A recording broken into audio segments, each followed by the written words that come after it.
sampai aku makan nasi padang bertiga, kita tinggal di rumah petakan yang memang ya benar-benar tikus lewat gitu ya, bukan tidur bersama tikus, tapi tikus lewat. Karena secara finansial di situ aku sama mama dan papa kita tidak lagi menjalani kehidupan yang aku bilangnya mungkin seperti dunia fantasi. Sampai almarhum meninggal, sampai sekarang kita masih survive, dan itu kita jalanin masa kritisnya kurang lebih hampir 3 tahun. Kita tinggal di petakan dan sewa rumah ya benar-benar berpindah karena bisnis almarhum mama dan papa mengalami kehancuran yang buat aku juga luar biasa besar. Dan karena aku kan waktu itu masih SMA ya, jadi aku gak terlalu banyak incar terhadap apa bisnisnya, tapi memang aku punya perusahaan yang dimana bergerak di bidang swasta aja sih. Oke Bang, setelah 10 tahun lebih akhirnya memutuskan untuk apa tuh? Jadi sebenarnya ini tuh dilema buat aku ya, karena kan selama 12 tahun ini aku simpan bukan berarti aku tidak berterus terang kepada banyak orang, karena buat aku kan ini menjadi satu apa ya, rahasia keluarga, bisa dibilang juga aib secara positif. Tapi almarhumah mama tuh selalu bilang bahwa jangan pernah kita terlihat susah. Jadi ketika almarhumah meninggal, aku di podcast apa yang aku sebenarnya gak ada niat apa-apa. Dari waktu awal tuh rencana sama bukan untuk ngobrolin ini, cuma nggak tahu kenapa pas ditanya kemana sih bro hilang, akhirnya gini loh, sebenarnya aku hilang bukan karena kan banyak umur sekolah di luar negeri, udah nikah, terus ngejalanin bisnis. Akhirnya aku ketemu orang tuh selalu dalam bayang-bayang orang mengira aku masih jadi anak orang kaya. Akhirnya di situ aku cerita, aku juga kaget kalau ternyata ceritaku ini mendapat banyak perhatian dari teman-teman di luar.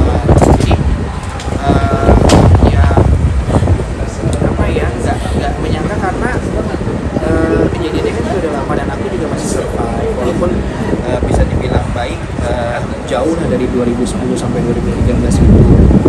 Tapi memang belum apa, kalau orang Jawa bilang belum jejak lah intinya, juga masih dalam proses survive. Tapi sudah sangat better dari apa yang aku alami 2010. Kalau 2010 tuh aku sama almarhum mama sama papa tuh menganggap bahwa kayaknya dunia tuh udah berhenti aja sampai di situ, karena kita bener-bener yang biasa tidur enak ya, ibaratnya makan kalau uang sekali makan 10 atau 5 juta tuh buat kita nggak mahal. Tapi kali ini sampai aku makan nasi padang bertiga, kita tinggal di rumah petakan yang memang ya benar-benar tikus lewat gitu ya, bukan tidur bersama tikus, tapi tikus lewat. Mungkin banyak di luar sana juga teman-teman yang juga mengalami lebih dari aku, tapi kan karena aku terbiasa dengan dunia fantasi ini, tiba-tiba aku berpindah dunia ke dunia yang belum pernah kita mengalami, punya pengalaman dalam hal itu yang aku coba share ke Kak Ferdi. Dan ternyata besoknya kok banyak yang DM masuk aku, banyak yang mention aku, terus tiba-tiba banyak teman-teman media minta maaf, sampai aku wawancara apa ya, terus sampai aku kan ternyata hal ini. Jadi aku juga waktu podcast mau dinaikin, aku 2 kali telepon Kak Ferdi, aku bilang bener gak sih Kak dinaikin, gak apa-apa bener gak sih Kak dinaikin, karena aku sampai tahajud, sampai minta sama Allah gini, ya Allah maafin dari ujung rambut sampai ujung kaki kalau akhirnya aku harus menceritakan cerita kita kepada konsumsi publik gitu. Tapi buat aku di sini aku lega, jadi setiap orang yang ketemu aku sekarang nggak lagi nanya mobil diparkir di mana, atau misalnya ajak ketemuan terus kita bikin acara yuk ke hotel ini apa segala macam. Aku selalu alasan. Jadi maaf juga buat teman-teman di luar sana yang kadang janjian sama aku menghindar, lu mau gimana sih janjinya susah banget ketemu, karena kondisi-kondisi yang aku nggak bisa, dari mana ya aku harus mulai cerita ini, apalagi kan ini menyangkut dengan keluarga aku nggak mungkin menceritakan aib keluarga aku sendiri gitu. Jadi dengan ini alhamdulillah, terima kasih juga buat respon semua teman-teman, aku sangat lega. Jadi sekarang kalaupun aku ketemu teman-teman, aku mau naik Gojek, aku mau naik taksi, ya maksudnya aku bukan lagi anak orang kaya, tapi mudah-mudahan aku juga bisa survive. Intinya juga cerita ini aku nggak mau dikasihani, aku menerima semua kerjaan yang datang buat aku. Tapi banyak kan yang DM minta nomor rekening, sama sekali aku nggak bukan donasi apapun, aku nggak nggak minta dikasih ini, tapi aku hanya menceritakan bahwa perjalananku itu seperti ini loh, yang mungkin selama ini aku nggak pernah sharing. Reza, ini kan mama masuk dengan zaman baik, dan akhirnya ini banyak publik yang tahu lah. Aku tuh cerita ini banyak pro kontra ya, dari keluarga juga sebenarnya banyak yang marah, dalam arti kata marah bahwa ini kan rahasia keluarga nggak percaya. Cuman kan kembali lagi, aku cuma ingin merilis perasaan aku supaya aku kalau ketemu orang nggak terbayang-bayang bahwa aku ketemu Reza nih, wah banyak bisnis sekian miliar ini apa segala. Buat aku itu lama-lama aku capek. Capeknya maksudnya ya sekarang bisa kalau media wrestling ayo aku tapi ya nggak ada ongkos atau apa kan. Kalau kemarin aku wah lagi keluar kota bro, lagi ini bro, akhirnya bingung. Jadi buat aku hanya itu tujuan, dan aku udah minta ampun sama mama di tahajud. Aku bilang mama maafin, dan udah aku minta maaf karena gini. Tapi aku ngerti kenapa almarhum dan keluarga tidak mau menceritakan ini, karena tidak mau terlihat susah. Sampai kalau lagi acara TV misalnya ada ngundang TV atau nyanyi di mana, sibuk nyari baju yang gimana caranya supaya terlihat bagus, terlihat supaya nggak terlihat susah. Tapi buat aku sekarang di sini ya aku terima kasih sudah dengar ceritaku. Kalaupun misalnya teman-teman yang nggak mau berteman sama aku karena aku bukan anak orang kaya lagi, nggak apa-apa. Tapi misalnya aku juga di sini akhirnya terdapat teman-teman baru. Tapi insya Allah semua banyak motivasi yang datang ke aku, ngedoain aku, mudah-mudahan itu juga bisa doa. Dan aku bisa ketemu lagi hari ini tadi sama Raffi. Aku ketemu sama Raffi, aku ketemu sama Iris Bako. Kalau sama Mas Iris Bako sudah ketemu, aku ketemu lagi tadi sama Raffi. Aku udah ngucapin terima kasih. Terus aku disuruh main lagi ke rumah dia. Minggu depan aku disuruh main ke rumah dia. Jadi ternyata bahwa jujur tuh indah ya, maksudnya buat aku lega. Jadi sekarang kalau nggak perlu pulang dari mana, ngumpet pesen taksinya jauh gitu supaya nggak ditanyain kok naik mobil kenapa nih Reza bangkrut atau apa. Kalau sekarang ibaratnya pesen Grab di depan atau mau kelihatan di halte lagi nunggu bus juga ya, memang aku bukan anak orang kaya lagi. Jadi buat aku itu yang aku incer. Dan aku juga ingin menegaskan sekali lagi, aku nekanin banyak banget yang DM aku, bukan aku nggak berterima kasih, karena aku nggak mau cerita ini jadi seolah-olah aku kayak dikasihani, lu udah lama nggak keluar tiba-tiba bikin berita begini apaan sih gitu. Aku nggak mau. Jadi tapi kalau ada kerjaan apapun itu, selagi aku mampu, selagi aku bisa dan kliennya juga puas, aku mau. Kalau misalnya kayak contoh, aku kasih contoh mungkin di ini bersama teman-teman, Res nyanyi dong 1-2 lagu, kirim video WhatsApp, ntar aku transfer misalnya 500.000, aku mau. Tapi kalau aku ditransfer yang banyak DM datang ke aku, jadi aku bukan sombong, takutnya dibilang lu udah susah mau ditransfer, sombong banget sih. Enggak, itu karena tujuan aku cerita ini bukan untuk itu. Aku hanya menceritakan ini loh, sebenarnya aku bilang tuh kemarin pengalaman ini hanya itu aja sih. Aku juga nggak tahu sampai akhirnya cerita aku banyak didengar oleh banyak orang.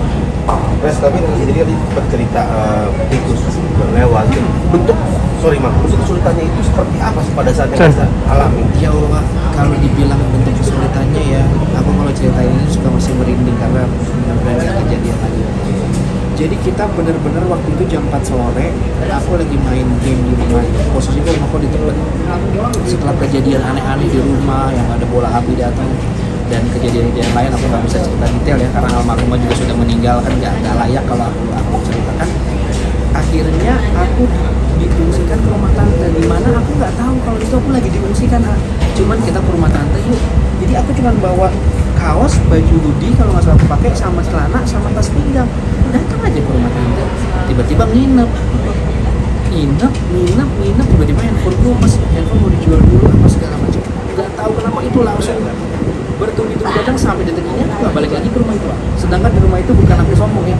Jam aku, berlian aku, mobil aku, semua ibarat harta benda sampai semuanya masih ada di situ. Aku nggak tahu lah apakah itu nanti dijual aset atau aku sampai sekarang nggak menanyakan sama almarhum mama papa karena waktu itu kita fokus sama itu. Nah, pindah itu benar-benar ke rumah petakan yang dimana aku nyewa kalau nggak salah 500.000 itu mana ya, rumah terus ini kamar terus langsung dapur, ini buat rumah jiwa. Cuma mungkin buat sebagian orang ini sudah luar biasa bagus, cuman karena aku terbiasa dengan hidup yang seperti ini, tiba-tiba dipindahkan langsung dengan karya seperti itu, jadi buat aku kayak ini ada apa, dan itu berjalan selama aku bilangnya masa di ICU-nya tuh setahun, 2 tahun, sampai 3 tahun. Bener-bener aku mulai step by step lagi ya sampai sekarang, walaupun aku udah pernah usaha ternyata masih bangkrut maksudnya, terus pernah mencoba, dan banyak banget di perjalanan orang ini sampai sekarang orang yang nolong aku tuh banyak banget. Tapi nengok rumah yang di Tebet itu sempat nengok nggak pada saat itu? Seperti apa? Kalau aku ke Tebet, aku suka lihat gini, maksudnya pindah yang pemilik atau seperti apa gitu? Iya, bukan punya lagi. Bukan, aku udah nggak tahu itu yang punya siapa. Aku nggak tahu itu statusnya bagaimana. Karena waktu itu aku juga menanyakan ke mama, karena mama kondisinya lagi mengalami sedikit nggak enak mental ya. Jadi kita benar-benar fokus gimana caranya. Karena buat kita hidup kita tuh kayaknya udah berhenti pada saat itu. Jadi mau nanya juga gimana, mau ini juga gimana, jadi udah berjibaku ngadepin situasi yang day by day, kadang didatengin orang, terus mama juga habis telepon tiba-tiba nangis, terus dia kabur karena mungkin I don't know lah apa yang dihadapi almarhum mamaku sama papaku. Tapi buat aku ya aku cuman anak yang pelangak pelopok.